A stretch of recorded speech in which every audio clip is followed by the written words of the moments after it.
María Antonia Abad Fernández. Campo de Criptana, 10 mars 1928 Madrid, 8 avril 2013. Je suis née pauvre, mais incroyablement belle, a répondu l'artiste de la Manche lorsqu'on l'a interrogé sur ses origines. Il n'a jamais eu honte d'être né dans une humble ville de la Manche. Mon père était ouvrier agricole, un ouvrier agricole, mais nous ne manquions jamais d'une assiette de nourriture sur la table.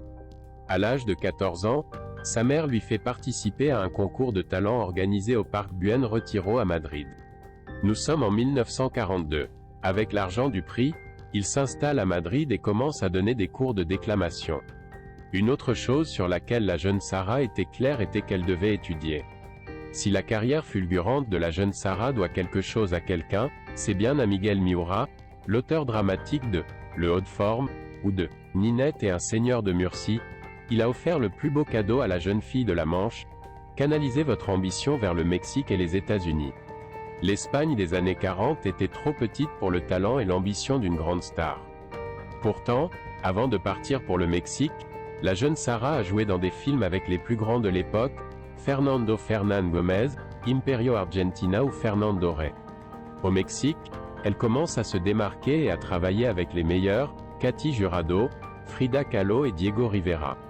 Parmi les films qu'il a tournés au Mexique, on distingue Piel Canela et Carchel de Mujeres. À Cuba, il rencontre Ernest Hemingway. Il a fumé son premier cigare à Havane avec. Des années plus tard, il lui rendit hommage avec sa célèbre chanson « Smoking Leo ». Le saut vers Hollywood ne s'est pas fait attendre.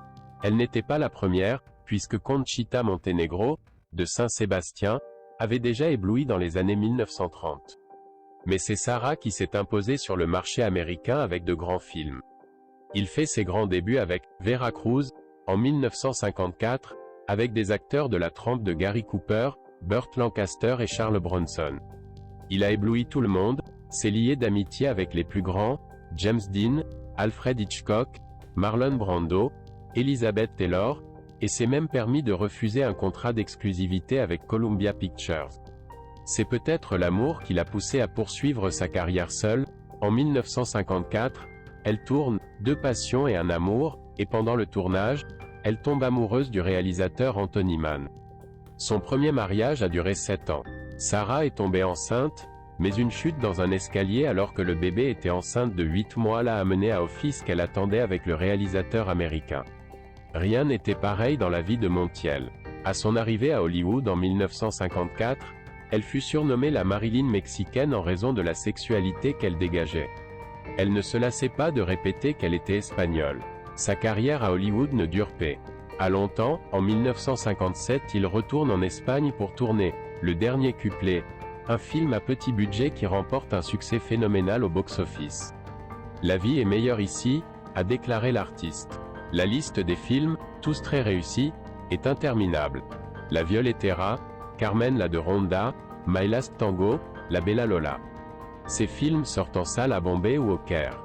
La transition est arrivée en Espagne et le cinéma d'y a découvert et Montiel se sont retirés du grand écran.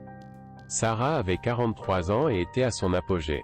Il a rejeté les offres d'1 million de dollars pour ce type de film et s'est consacré exclusivement à sa carrière de chanteur.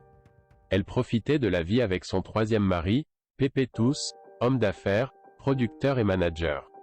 Sarah ne pouvait pas être une mère biologique, elle a subi 11 avortements tout au long de sa vie, le dernier à l'âge de 51 ans. Il a réussi à adopter 2 enfants, Thé et José Zeus.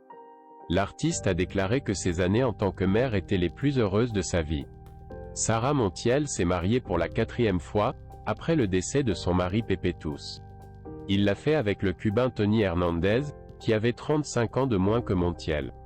Sarah Montiel est décédée de mort naturelle à son domicile de Madrid le 8 avril 2013. Elle avait 85 ans. L'actrice a reçu la médaille d'or du mérite au travail. C'était une véritable artiste, admirée par un public au goût très différent et une source d'inspiration pour plusieurs générations d'artistes.